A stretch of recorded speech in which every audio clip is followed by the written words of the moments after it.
Hey, what's up guys, and welcome in this new tutorial where I'm gonna show you the number one technique for a fat and powerful bassline. So before starting with this tutorial, I would like to remind you that all of the samples are from our new sample pack Fiesta Volume 3, which is a Terra Stackhouse collection of one-shots, loops, construction kits and much more that you can check out from the link in the description below. So let's have a listen to the loop.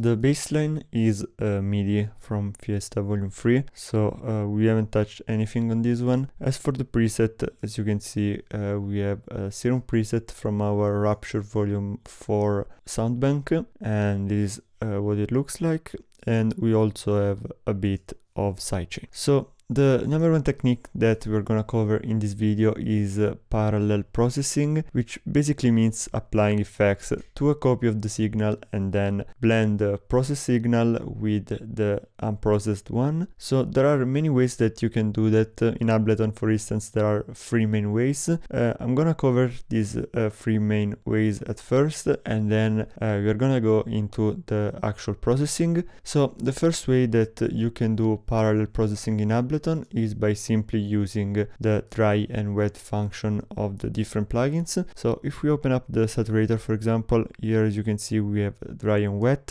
So this basically means that when it's a 0%, we don't have any processing done by the saturator, and when we are at 100%, the signal is completely processed. So we can blend the processed saturated signal with the dry signal. For example, we're gonna keep it to 100% and we're gonna increase a bit of the drive.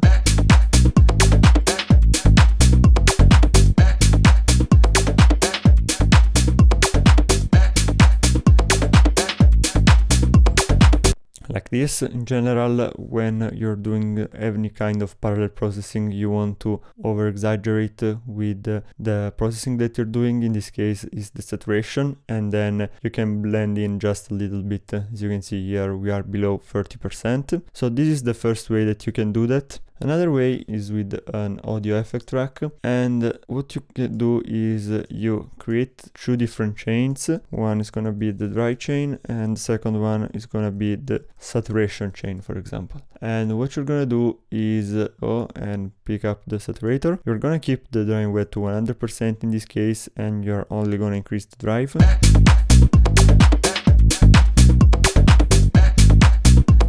And then you're gonna simply blend in this saturation channel.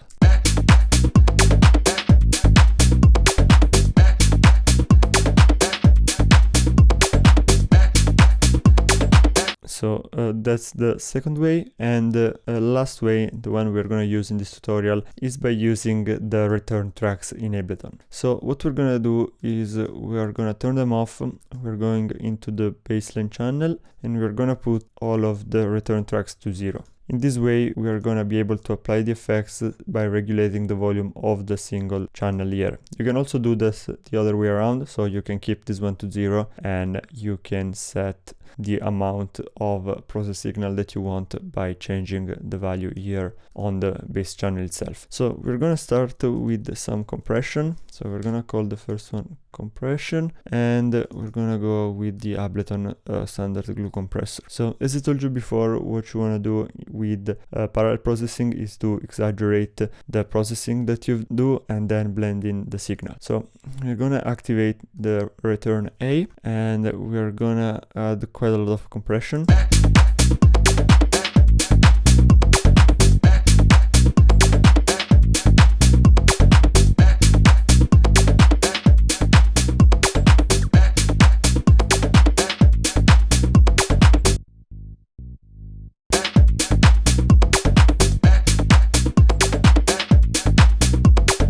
Like this, and then we are blending in the signal. As you can hear, it's starting to sound much fuller. Obviously you can do this type of processing with any other effect that you want. So we're gonna try some saturation here on this B return track. We're gonna turn it on, and here we're gonna go with something a bit more extreme, like an hard curve, and then we're gonna increase the drive.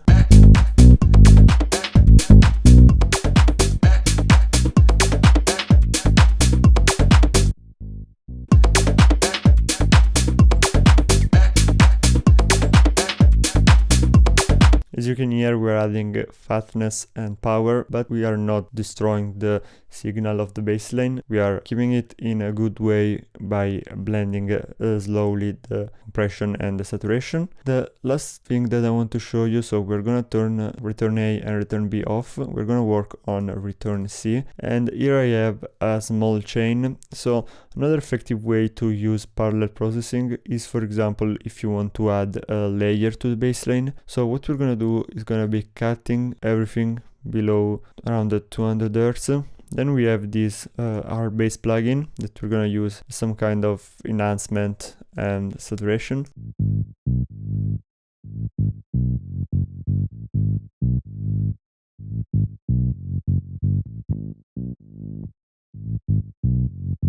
Like this, and then a bit of compression.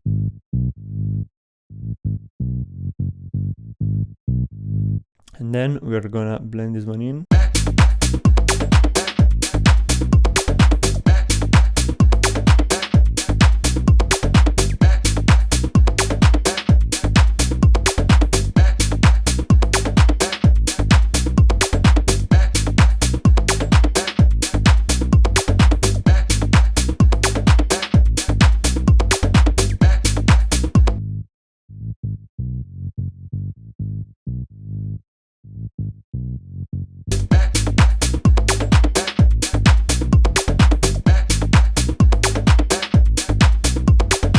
In this way, we are mainly focusing on the mid-low frequencies, as you can see with this EQ here, and we're basically adding another layer to the bassline that we have. So as I told you before, you can basically do parallel processing with any kind of effect that you like. So here I've shown you only 3, but you can do that with as many as you want. So yeah, that's all for this tutorial. Don't forget to check out Fiesta Volume 3 from the link in the description below. Let us know what tutorials would you like to see next, and I'll see you soon. Bye.